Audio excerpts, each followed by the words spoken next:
뒤에 저 히터 좀 꺼도 되지 않겠어요? 네, 히터 좀 꺼도 될 것 같아요. 히브리서 8장 1절부터 6절까지 말씀 우리 한 절씩 교독하겠습니다. 신약성경 360쪽에 있습니다. 히브리서 8장 1절부터 6절입니다. 지금 우리가 하는 말의 요점은 이러한 대제사장이 우리에게 있다는 것이라. 그는 하늘에서 지극히 크신 이의 보좌 우편에 앉으셨으니 성소와 참 장막에서 섬기는 이시라. 이 장막은 주께서 세우신 것이요 사람이 세운 것이 아니니라. 대제사장마다 예물과 제사드림을 위하여 세운 자니 그러므로 그도 무엇인가 드릴 것이 있어야 할지니라.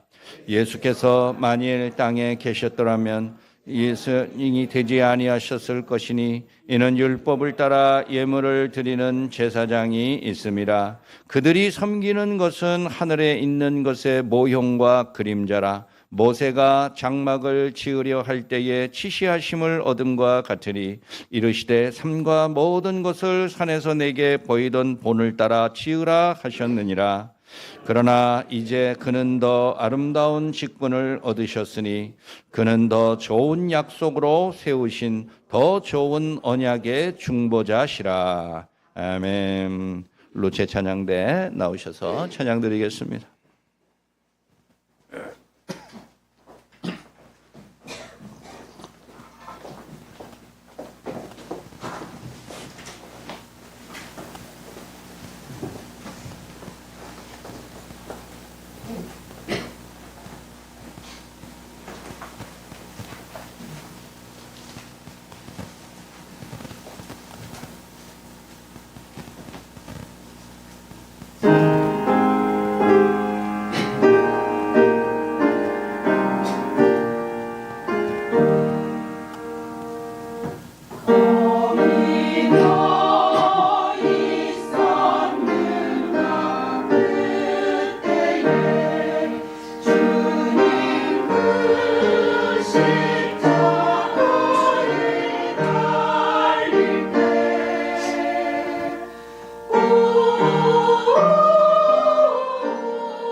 거기 너 있었는가 그때에 주님 그 무덤에서 나올 때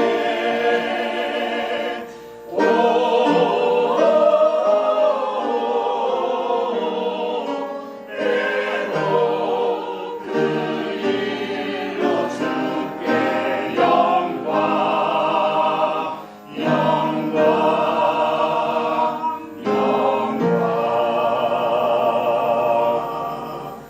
거기 너 있었는가 그때에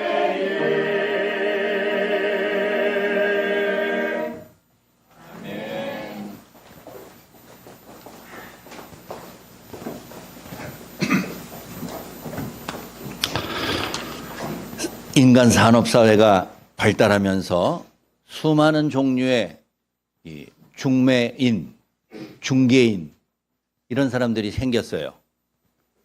50년 전만 하더라도 중매인 그러면은 결혼 상담 속에서 이 사람밖에 없었는데 요즘은 웬만한 모든 거래와 주문이나 이럴 때에 그 중간에서 연결해주고 그 일들을 잘 추진해주는 그런 중개인이 많이 생겼습니다.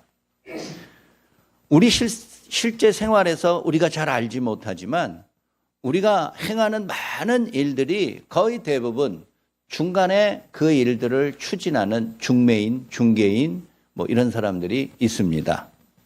예전에는 모든 일들을 내가 처음부터 다 계획하고 실제로 하고 그랬을 때 얼마나 힘들었습니까? 우리가 집에서 TV를 보면서 홈쇼핑을 할 때가 있습니다. 컴퓨터 인터넷을 통해서 휴대폰을 통해서 인터넷 쇼핑을 합니다. 그거 다 중개인이 하는 거예요. 우리가 물건을 사고 싶은 그 판매업자에 직접 전화해가지고 물건을 주문하는 게 아닙니다. 그렇게 이 세상에 수많은 상품업자들을, 판매업자들을 연결해주는 중개인들이 있고 또 그런 사람들이 그 수수료를 받고서 우리를 도와주고 또 판매업자를 도와주니까 우리가 편하게 이 손가락 몇 번 이거 터치하고 눌러가지고 물건을 내 집 앞에 대령시키게 만들었습니다. 인력시장도 마찬가지예요. 건설 현장에서 일하는 노동자들이 자기가 원하는 곳에 가서 일하고 돈을 벌 수 있는 것도 다 중개업소가 있지 않아요. 요양보호사도 마찬가지예요.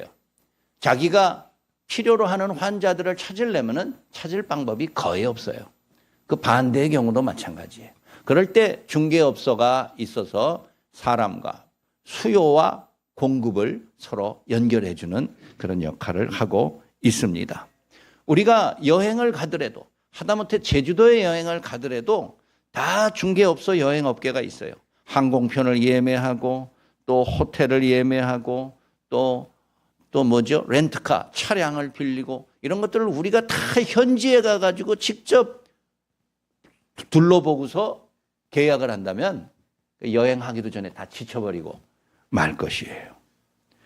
중개인과 중매인들의 역할이 아무것도 아닌 것 같아도 우리의 일상적인 삶을 아주 거미줄처럼 촘촘하게 엮여서 우리에게 편의를 제공해 주는 것입니다.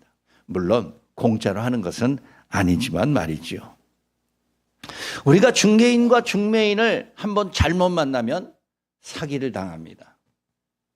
그래서 사기를 당해본 적이 여러분은 있으세요? 목사님은 있으세요? 물어보면 나는 예라고 대답할 겁니다. 제가 10여 년 전에 노회 수련회를 이렇게 준비하는 실무 책임자가 됐었어요. 그런데 그게 한 번에 노회 수련회가 그때는 큰 노회였으니까 한 5천만 원짜리였어요. 한 번에. 그 큰 금액이죠. 근데 그 여행사에 사기를 당했어요. 한 2,500만 원 정도, 절반 정도가 돈이 넘어갔는데 제주도 갈 때예요. 김포공항에 그 사람이 안 나타났어요. 우리 노회원들은 다들 멘붕 상태에 빠졌잖아요. 여러분 상상해 보세요.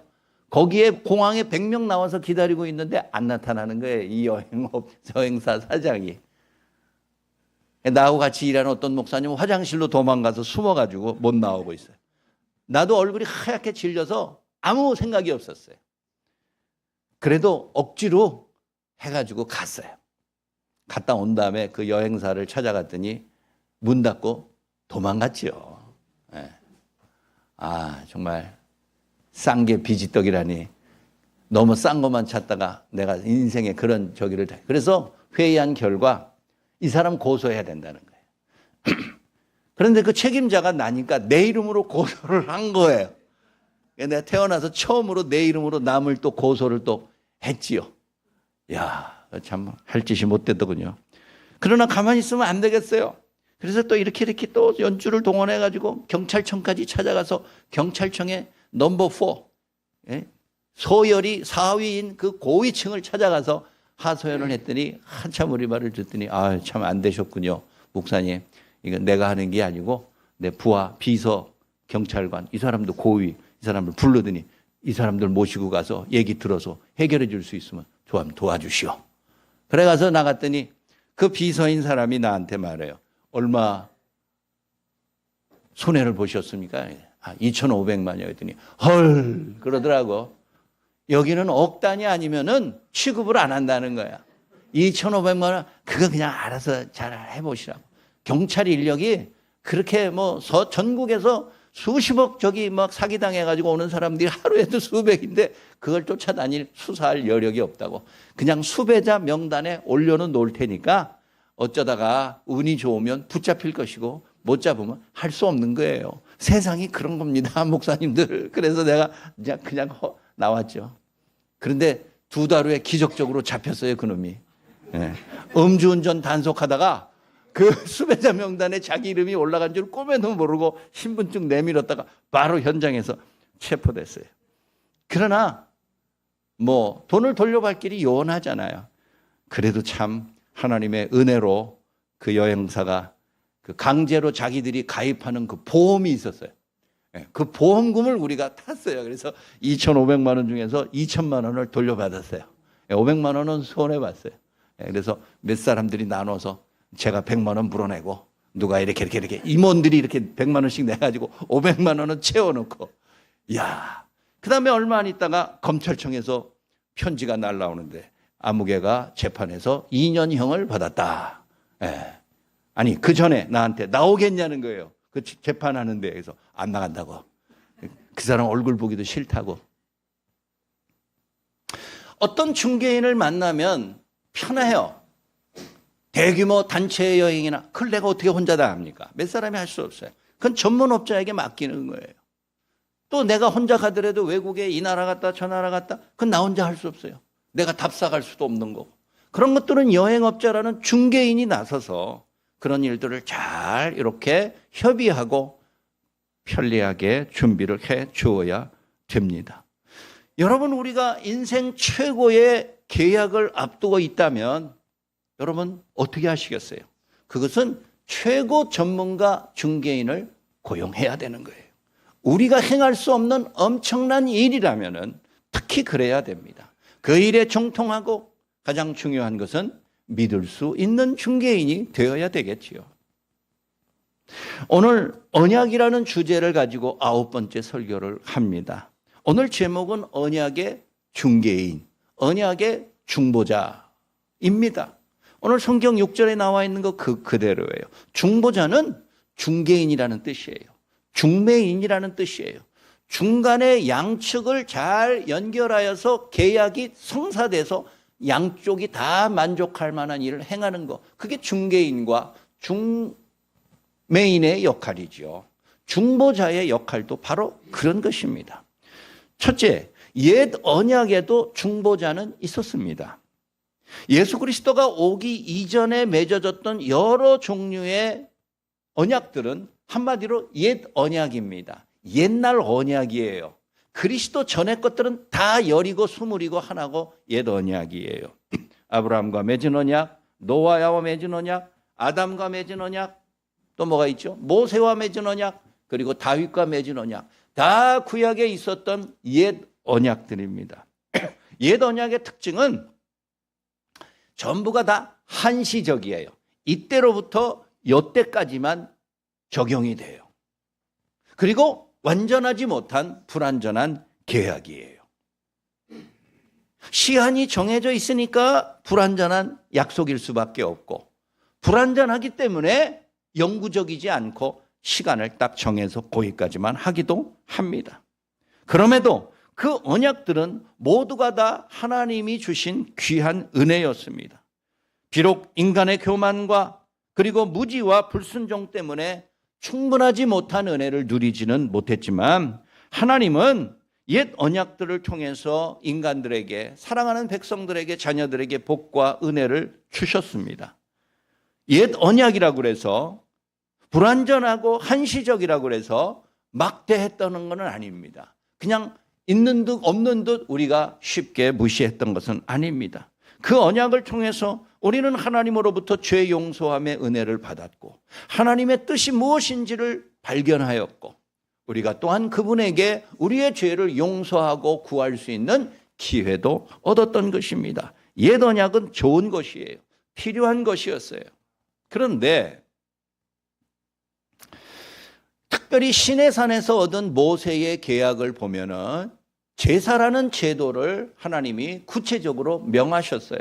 이럴 때는 이런 제사를 드리고, 저럴 때 저런 제사를 드리고, 제사 드리는 과정은 이렇고 절차는 이렇다. 자, 율법을 통해서 하나님이 주셨어요. 제사라는 제도가 사람을 피곤하게 하는 것 같아도 제사를 통하여서 우리가 하나님 앞에 죄 용서를 얻을 수 있는 기회가 마련됐으니 누가 그것을 우습게 가볍게 보겠습니까? 그런 제사의 제도가 없으면 내가 하나님으로부터 죄 용서함을 받을 길을 우리가 찾지 못하였을 것입니다.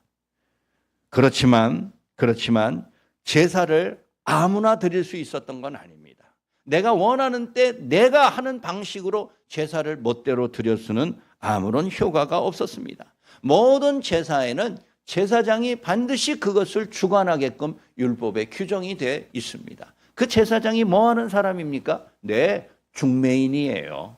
중개인이에요. 하나님과 그 죄인 사이를 연결해주는 중보적인 역할을 감당한 사람이 바로 그 제사장들이었던 것이에요. 현대사회도 웬만한 계약을 할 때는 중개인이나 혹은 보증인이라는 것이 있습니다. 물론 값을, 수수료를 아끼기 위해서 직거래라는 것을 하기도 합니다. 계약의 두 당사자가 직접 마주 앉아서 거래를 하고 계약을 성사시키는 경우도 있습니다. 그러나 그럴 때는 조건이 있지요. 두 사람이 서로를 잘 알거나 서로 신뢰할 만한 사이여야 된다는 것이에요. 처음 보는 사람하고 어떻게 직거래를 그렇게 수억씩이나 우리가 할 수 있겠어요? 옛 언약의 중보자, 즉 중개자는 제사장들이었습니다. 그 중에서 가장 높은 대제사장은 1년에 한 번, 하루 대속죄일이 있습니다. 속죄일이 율법에 정해져 있는데 레위기 16장에 보면은 그 1년 365일 중에서 속죄일 하루에 대제사장이 이스라엘의 모든 언약 백성들의 죄를 다 한꺼번에 모아서 지성소라는 곳에 들어가서 하나님 앞에 죄를 용서를 구하는 의식이 있었어요. 절차가 있었어요. 그럴 때 그 지성소에는 대제사장 한 명만 들어갈 수 있고 누구도 같이 들어갈 수 없어요. 그래서 그 지성소에서 하나님 앞에 죄 용서함, 속죄의 제사 의식을 드릴 때 모든 이스라엘 백성들이 바깥에서 숨죽이면서 지켜보았어요. 그것이 나의 어떻게 보면 1년간의 죄를 하나님 앞에 용서받는 공식적인 날이요 절차였어요. 그런데 대제사장이 입는 옷이 있어요. 뭐 요즘으로 말하면 목사 가운 같은 거죠. 대제사장이 입는 옷을 에봇이라고 부르는데 에봇을 이스라엘 백성들이 그냥 멋대로 디자인해가지고 만든 게 아니라 하나님이 그것도 다 정해주셨어요. 에봇이라는 가운과 그 제사장의 의식의 옷을 하나님이 이런 모양으로 만들고 옷에는 어떤 장식을 해서 달고 이런 것들이 다 하나님이 너무나 구체적으로 정해 주셨어요. 그 중에 하나 재미있는 것은 옷 소매에 방울을 다는 것입니다. 딸랑거리는 방울 말이에요. 그 방울을 몇 개 달면은 그 옷을 입고 대제사장이 지성소에 홀로 들어가서 제사 의식을 행할 때 바깥에서 열심히 들으면 방울 소리가 계속 들려요. 움직이니까 방울 소리가 들리죠. 그런데 어느 순간 방울 소리가 딱 멈췄어요. 그리고 오랜 시간 동안 방울 소리가 나지 않아요. 그럼 어떻게 된 줄 아세요? 대제사장이 죽은 거예요. 그래요. 그러면 제사장들이, 그 밑에 제사장들이, 지성소에 못 들어가는 제사장들이 몰래 뒷걸음질로 이렇게 들어가 가지고 얼굴을 이렇게 바닥에다가 바꾸서 그 죽은 제사장을 끌어내요. 그렇게 했어요. 천하의 대제사장이, 하나님에게 모든 고난을 위임받은 대제사장도 제사 드릴 때 자기의 죄로 인하여서, 실수와 허물로 인하여서 현장에서 죽는 경우도 있었다는 거예요. 얼마나 끔찍한 일이에요. 대속죄일에 모든 이스라엘 백성들의 죄를 용서받는 은혜의 자리요, 역사적이요 중요한 순간의 자리에 하나님의 심판이 임할지도 모른다는 것을 이스라엘 백성들은 깨닫게 되는 것이지요. 언약의 중보자요 대리자인 대제사장의 제사가 이렇게 항상 좋게 끝나는 것은 아닙니다. 때에 따라서는 비극으로 끝나며 이스라엘 백성들은 대제사장의 죽음을 슬퍼하며 그것이 우리들의 죄로 인하여서 그가 죽었다라는 생각으로 한 해 동안 또 고통과 죄책감에 시달리며 고난의 시간을 보냈습니다. 천하의 대제사장도 허물이 있습니다. 죄가 있습니다. 다른 인간들과 크게 다를 바 없는 그의 삶입니다. 그가 하나님 앞에 제사의 속죄의 의식을 준비할 때 충분하게 훌륭하게 준비하지 못하면 그도 그 일로 인하여 하나님 앞에 심판을 받게 된 것이에요. 그리스도를 알지 못하는 인간은 자신의 죄를 스스로 해결할 수 없습니다. 완전한 중보자를 찾을 수 없습니다. 인간 대제사장 중에 훌륭하고 덕망 있고 신앙이 깊은 고매한 인격을 가진 대제사장을 찾을 수는 있지만 그가 우리의 모든 죄의 용서함을 보증해 주는 것은 아닙니다. 그도 그의 허물과 실수와 부주의로 인하여서 실패하고 좌절하고 죽을 수도 있다는 것을 기억한다면 우리의 삶에 대한 고통과 두려움을 깨닫지 않을 수 없습니다. 그러나 다시 한번 그와 같은 옛 언약의 불완전을 통해서 하나님이 우리에게 주시는 새 언약에 대한 소망을 꿈꾸며 우리 모두가 하나님 앞에 속죄의 은혜를 다시 한번 구하는 귀한 삶이 되기를 간절히 소원합니다. 두 번째는 그림자가 있고 실체가 있다라는 것을 기억해야 됩니다. 비록 옛 언약이 불완전하고 한시적이라고 할지라도 쓸데없는 것은 결코 아닙니다. 여러분, 진품을 복사하고 복제하는 짝퉁이 있어요. 가짜가 있어요. 위조품이 있어요. 그렇다고 해서 그 짝퉁과 가짜와 복제품이 쓸모없는 것은 아닙니다. 가치가 없는 건 아니에요. 여러분, 우리가 매일같이 드는 약 있죠? 그 약이 다 한국에서 생산된 것이기는 하지만 원래 한국 것이 아니라 외국 것들이 대부분이에요. 외국 것을 그대로 복제해가지고 그 약을 지금 제공하는 거예요. 물론 약을 처음에 개발한 오리지널 제약사에다가 돈을 주죠. 그것을 그대로 복사해 쓸 수 있는 권한을 위임받은 거예요. 그런 약들이 상당수가 있어요. 어떤 때는 우리가 복제 약품도 오리지널 약품이 하나에 수백만 원도 있어요. 요만한 거 손톱만한 한 알도 몇백만 원짜리 약도 있어요. 그런 것들이 한국에 들어와서 복제품으로 허가를 받으면은 기껏해야 수천 원에 불과. 그렇게 값이 떨어질 때도 있어요. 복제품이라고 해서 나쁜 것은 아니에요. 우리나라 제품 가운데 몇 가지는 세계 최고의 품질을 자랑하는 것들이 있습니다.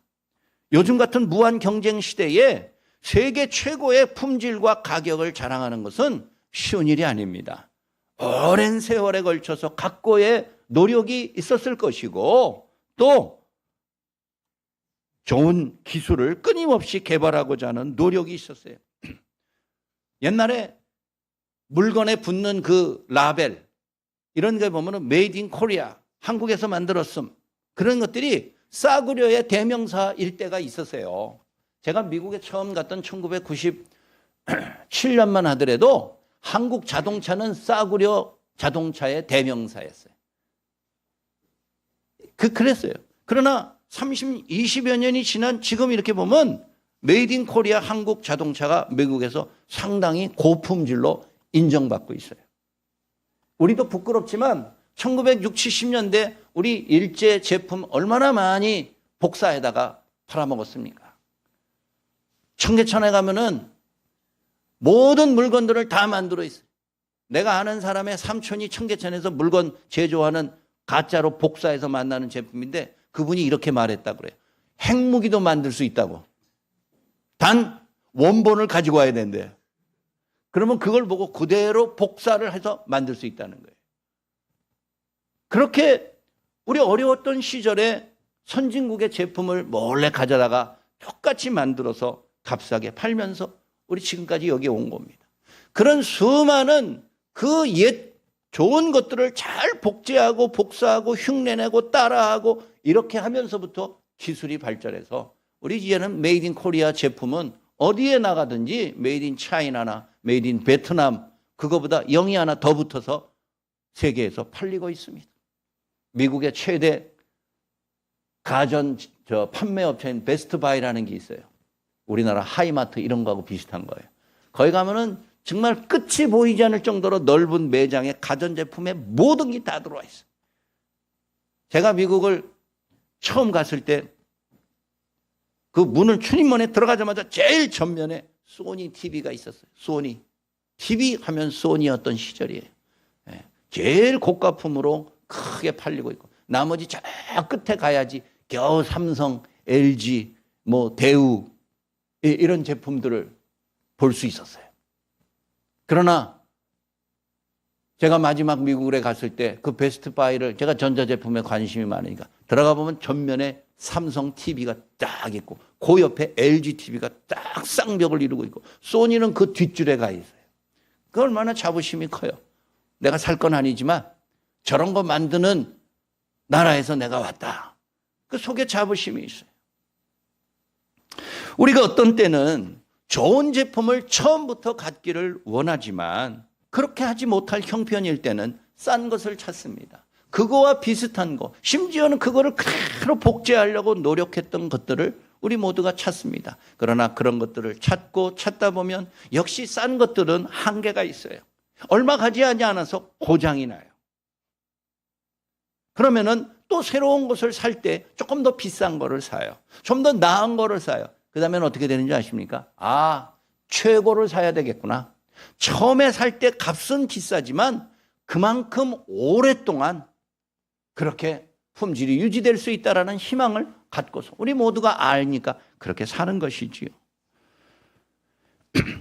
옛 언약이 비록 불완전하고 싸구려 약속인 것 같고 한시적인 그런 일시적으로 있다 더 이상 기능이 발휘가 안 되는 그런 유효한 한계가 있는 제품이라면은 그 언약도 우리가 마음속에 낙심이 있어요. 그러나 그와 같은 옛 언약을 이렇게 경험하고 저런 언약을 경험하면서 우리 마음속에 불완전하고 충분하지 못한 은혜를 받을 때마다 우리 머릿속에 무슨 희망을 떠오릅니까? 완전한 언약을 희망하게 되는 거예요. 그게 옛 언약의 좋은 기능이에요. 우리가 남의 물건을 복제해서 사용할 때마다 이거보다 좀 좋게 만들었으면 좋겠다. 오리지널하고 똑같은 거를 만들면 좋겠다. 나중에는 그거보다 더 능가하는 제품을 만드는 실력으로 변하잖아요. 100여 년 전인 19세기 말 20세기 초에 이탈리아의 유명한 가수 엔리코 카루소라는 사람이 있었어요. 테너 남자 가수인데 19세기 말에 유명해지기 시작했으니까 뭐 TV가 있습니까? 녹음기가 있습니까? 비디오가 있습니까? 그냥 그 카루소라는 사람이 나타나서 공연을 하면은 성악을 전공하고 지망하는 사람들이 다 비싼 돈 들여 가가지고 표를 사가지고 가가지고 맨 앞자리에 가가지고 그 사람이 어떻게 노래 부르는가 이런 것들을 그대로 흉내내고 따라하려고 그렇게 애를 썼어요. 그러던 어느 날 이 카루소가 너무 삶이 피곤하고 지쳐서 아무도 안 알리고 자기 혼자 이탈리아 전역을 여행을 하기 시작했어요. 그래서 어느 날 이름도 모르는 작은 마을을 지나게 됐는데 그 작은 마을에 막 이렇게 음악 소리가 나고 축제 같은 게 열렸어요. 그래서 카루소가 이렇게 들어가서 봤더니 놀랍게도 거기 자기 이름이 있는 거예요. 카루소 모창 경연대회 이런 게 열리는 거예요. 가장 위대한 가수의 목소리를 이렇게 누가 잘 흉내내는가 그 경연대회 하는 거예요. 모창. 예? 그래서 카루소가 이야 이런 곳에서도 정말 내 이름이 이렇게 알려졌구나. 자부심도 있는데 자기 목소리를 누가 잘 흉내낼 것인가 이거 경연대회 한다니까 이거 호기심이 있거든요. 그 카루소도 자기도 신청했어요. 이름을 가명으로 해가지고 자기도 가서 카루소처럼 쫙 노래를 불렀는데 결과는 3등 했어요. 3등. 그런데 더 놀라운 거는 카루소가 자기가 비록 자기 목소리 경연대회 3등 했지만 1등과 2등을 인정을 했어요. 그 사람이 나보다 내 노래를 더 잘 부른다는 것을 카루소도 인정을 했어요. 그래서 그 사람에게 찾아가서 내가 사실 카루소다.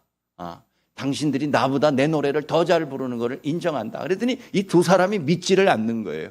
당신은 3등을 했는데 뭘 당신이 나한테 자기가 카루소로 가는 거를 아무도 인정을 안 해주는 거예요. 사진도 없고 아무것도 없으니까 녹음기도 없고 목소리도 없으니까.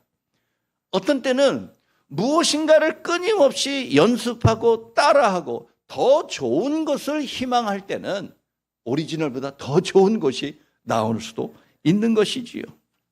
오늘 말씀 5절에 보니까 구약에 있는 많은 옛 언약들은 모형이요 그림자라 이렇게 표현하고 있어요. 예전에 하나님이 주셨던 언약들을 모두가 다 실체는 아니고 진짜 오리지널은 아니고 그것을 위해서 미리 보여주는 모형과 그림자에 불과하다 이렇게 말했어요. 여러분 우리가 무슨 아파트 신축 분양한다 그러면 모델하우스라는 게 있잖아요. 모델하우스. 그러면 이제 그런데 가본 적은 없지만 사진을 그림을 보면은 진짜 거기에 자기들이 이렇게 건축하고 건설하겠다라는 거를 조그맣게 모형으로 쫙 멋지게 해놨어요. 멋지게 해놨어요. 그리고 어떤 방에 들어가면 진짜 그 아파트를 이렇게 짓겠다고 인테리어, 장식, 자재 이런 것들을 다 해서 진짜처럼 이렇게 해놓은 걸. 그거를 보고서 사람들이 살까 말까 결정을 하지요. 그게 모형이잖아요. 실제는 아니에요. 나중에 그것을 똑같이 짓지 않았다 그래가지고 소송을 걸고서 그림자와 모형을 속였다. 실제는 다르다. 이렇게 말하는 경우도 자주 보죠. 그러나 모형은 모형일 뿐이에요. 그림자는 실체가 아니에요. 그 말은 모형과 그림자는 실체를 사모하게 만드는 역할을 주는 거예요. 모형을 보면서 야, 저게 실제로 저렇게 되면은 내가 진짜 갖고 싶다. 소유하고 싶다. 그림자만 놓고 보더라도 저거 재미있을 것 같다. 실제를 보면은 얼마나 더 재미있고 멋질까. 사람이 기대하고 꿈꾸는 거예요. 옛 언약의 기능은 그런 거예요. 하나님이 옛 언약을 우리의 믿음의 선조들에게 주셔서 은혜를 주시고 죄 용서의 은총도 베풀어 주셨지만 불완전해요. 1년마다 계속 반복해야 돼요. 내가 죄를 지을 때마다 속죄의 제사를 반복하여 드려야 돼요. 얼마나 마음이 불안하고 낙심이 됩니까?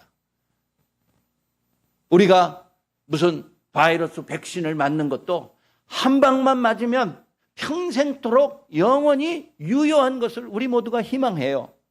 해마다 독감 조사를 1년에 한 번씩 맞는 게 귀찮기도 해요. 한 방으로 끝낼 수 있다면 내가 10만 원이라도 낼 용의가 있다. 다들 그렇게 생각할 거예요. 오늘 말씀의 5절을 보면서 옛 언약은 그렇게 그림자로서 주어졌지만 그림자는 실체를 끊임없이 사모하게 만들어요. 기대하게 만들어요. 희망하게 만든다는 거예요. 그림자만 보다, 모형만 보다가 실제의 그 위대함을 보았을 때 그 감격과 사람이 다 탄성을 자아내고 감격해 할 것입니다. 그렇습니다, 여러분. 그림자를 보고 실체를 궁금해하고 희망해왔던 것처럼 옛 언약 속에 살던 하나님의 자녀들은 새 언약의 소망과 은혜를 기대하는 것입니다. 옛 언약이 이러할진대 새 언약, 영구적이고 완전한 언약을 우리에게 약속한 그것은 얼마나 귀하고 얼마나 좋은 것일까? 그런 마음속에 꿈꾸는 기대와 소망이 있는 것입니다. 좌절과 낭망을 겪으면서도 언약에 신실하신 우리가 하나님을 믿고 끊임없이 인내하며 살아갑니다. 왜냐하면 새 언약에 대한 기대 때문에 그렇습니다. 그림자 속에서만 살았지만, 모형만 보고 살아왔지만 실체를 보게 될 때 그 감격과 소망을 다시 한번 꿈꾸며 하나님이 내게 주신 소망과 은혜 속에서 내게 주신 그 놀라운 사죄의 은혜와 영생의 기쁨을 소망하면서 새 언약의 자녀로 살아가는 여러분들의 삶이 되시기를 간절히 소원합니다. 마지막 셋째입니다. 다시 계약의 모습을 여러분 상상해 보세요. 계약의 양쪽 당사자가 앉아 있고 그 중간에 대개 중개인이, 부동산 중개인이 혹은 다른 중개인이 앉아 있습니다. 그 중개인은 이 사람과 저 사람 양쪽으로부터 다 신뢰를 받는 사람이에요. 한쪽으로부터 불신임을 받으면 중개인으로서 자격과 역할을 감당할 수 없을 것입니다. 오늘 말씀 6절에 보니까 6절, 여러분 6절은 다 같이 한번 읽어봐야 되겠어요. 8장 6절 다 보세요. 다 같이 읽습니다. 시작. 그러나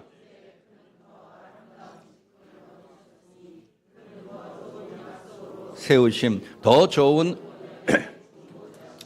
아멘. 더 좋은 약속에 더 좋은 중보자다. 이게 더 좋다는 게 무엇이겠어요? 옛 언약을 합친 것보다 더 뛰어나고 더 완전하고 더 충만한 약속이 있고, 대제사장보다, 인간 대제사장보다 더 자격과 능력이 출중한 진정한 중보자로서의 대제사장이 있으니 그가 곧 예수 그리스도라는 것이에요. 그렇습니다, 여러분.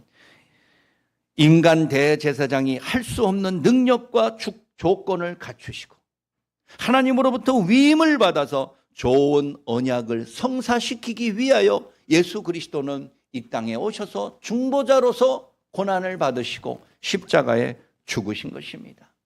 예수 그리스도가 우리에게 보증해 주는 그 놀라운 새 언약의 모습을 여러분 상상해 보십시오.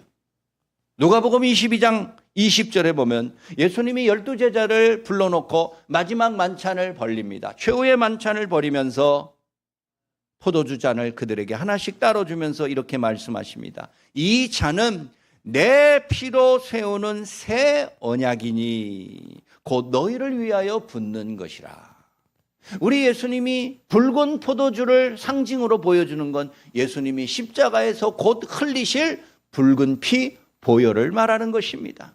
이 십자가의 속죄의 죽음은 내가 힘이 없어서 헛되게 죽는 것이 아니라 능력과 지혜가 부족해서 죄가 있어서 대가로서 흘리는 피가 아니라 너희들을 위해서 영생의 기쁨을 주기 위한 새 언약의 보증으로서 우리 주님이 십자가에서 흘리신 보혈임을 우리 모두가 믿습니다. 그렇습니다, 여러분. 우리 예수님께서는 모든 인간들 중에서 어떤 중개인도 중보자도 행할 수 없는 자격과 능력을 가지고서 자신을 십자가에 내어 주심으로써 피 흘리는 보혈의 도장을 찍어서 우리를 중개하고 그 새로운 계약을 완성시켜 주셨던 것이에요. 이 얼마나 귀한 일입니까? 이 얼마나 놀라운 일입니까? 여러분, 작년 인천에 있었던 전세 사기 사건을 여러분 다 아십니다. 얼마 전에 보니까 꼭 1년 됐다고 보도가 나오더군요. 그때 당했던 피해자가 수백 명이에요. 그 금액만 해도 수백억인지 수천억인지 하여튼 천문학적 돈이 사기를 당했어요. 대부분 다 형편이 넉넉하지 못한 서민들이 살던 전세 빌라 사기예요. 그 사기를 행하였던 집주인은 몇 년 동안 치밀한 계획을 세워서 고의로 의도적으로 사기를 쳤을 거예요. 그런데 더 놀라운 것은 그 전세 사기에 공범들이 있었어요. 누굽니까? 부동산 중개인들이에요. 그 사람들도 이것이 문제가 많다라는 것을 알았어요. 그 사람들 중에 어떤 사람은 적극적으로 사기 행각에 가담하여서 그 계약의 당사자인 사람들이, 임차인들이 자기를 믿는다는 것을, 신뢰하는 것을 악용을 하여서 공범이 되었고, 자기도 큰 이익을 얻었다가 적발이 되어다 쇠고랑을 차고 말았습니다. 아직까지도 해결이 안 되고 있는 것 같아요. 그 사람들의 그 눈물과 슬픔은 어떻게 합니까?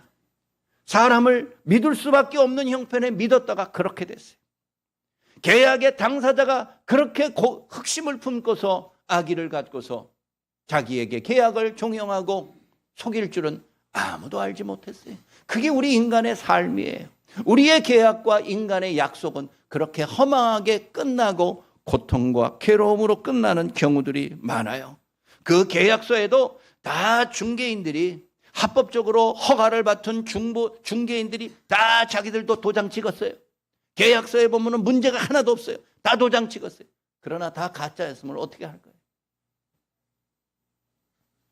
그리스도 자신이 생명을 바쳐서 맺은 새 언약은 얼마나 확실하고 누구도 사기칠 수 없는, 누구도 거짓으로 몰리거나 무효화시킬 수 없는 완전한 계약, 새 언약임을 여러분들 기억하시기 바랍니다. 하나님이 서명하신 계약이에요.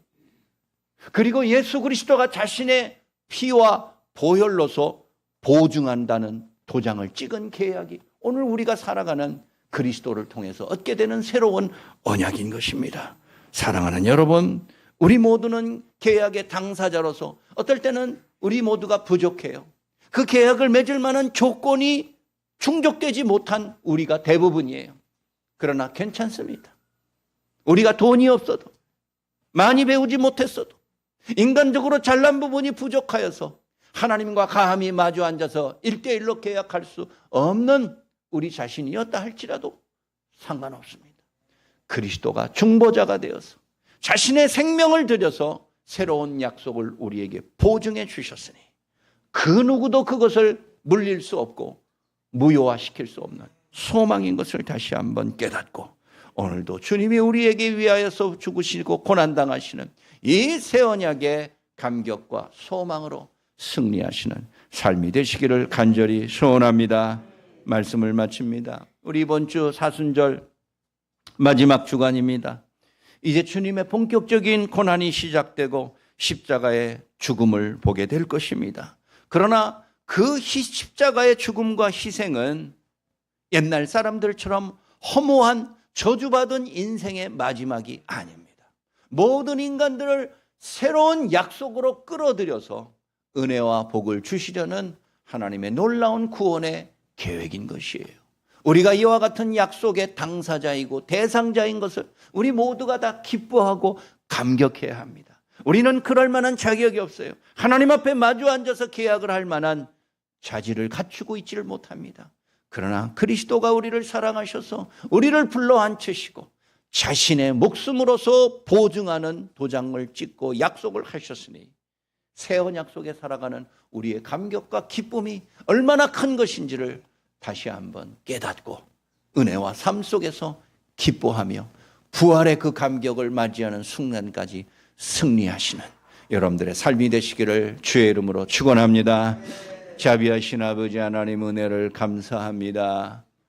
새 언약의 백성인 것을 알지만 내가 내 형편과 처지를 생각하면 의심하고, 내가 과연 그럴 자격이 있는가, 내가 과연 그 은혜, 그 계약의 혜택을 볼 수 있을까 낙심하고 불안해할 때가 많습니다. 그러나 아버지 하나님, 예수님을 이 땅에 보내시고 우리를 위하여 보증의 도구로서 사용하시며 십자가의 죽으심을 통해서 그 새 언약이 완전하게 이룰 수 있도록 우리에게 은혜를 베푸셨음을 기억하게 하여 주옵소서. 우리의 힘으로는 불가하지만 예수 그리스도를 통한 하나님의 구원의 능력은 가능하오니 우리에게 주신 새 언약의 감격과 소망 속에 승리하는 믿음의 삶 되게 하여 주옵소서. 우리 주 예수 그리스도의 이름으로 간절히 기도하옵나이다. 아멘.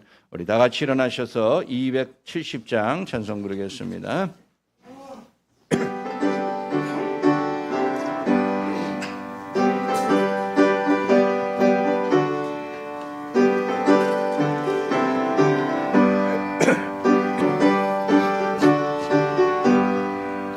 편찮는 주님의 사랑과 거룩한 보혈의 공로를 우리 다 찬양을 합시다. 주님을 만나볼 때까지 예수는 우리를 깨끗게 하시는 조시니 그의 피 우리를 눈보다 더 이게 가셨네. 우리를 깨끗게 간 피는 무궁한 생명의 머리새 생명의 구원을 받은 자 하나님 찬양을 갑시다. 예수는 우리를 깨끗게 하시는 주시니 그의 피 우리를 눈보다 더 이게 가셨네. 주님의 거룩한 보혈을 날마다 입으로 간증해 담대히 싸우며 나가세. 전국에 들어갈 때까지 예수는 우리를 깨끗게 하시는 주시리 그의 피 우리를 눈보다 더 이게 가셨네. 십자가 단단히 붙잡고 날마다 이기며 나가세. 머리에 면류관 쓰고서 주 앞에 찬양할 때까지 예수는 우리를 깨끗게 하시는 주시니 그의 피 우리를 눈보다 더 이게 하셨네. 이제는 모든 인간들을 구원하시는 새 언약의 중보자 되신 예수 그리스도의 은혜와 창조주 하나님의 말할 수 없는 사랑과 성령님의 위로 교통 충만케 하심이 옛 언약의 한계 때문에 낙심하며 슬픔 속에 잠겨 있으나 새 언약의 완전한 보증과 구원의 은혜를 확신하며 기뻐하고 감사하는 머릿속에 모든 주의 자녀들 위에 지금부터 영원까지 항상 함께 하실지어다. 아멘.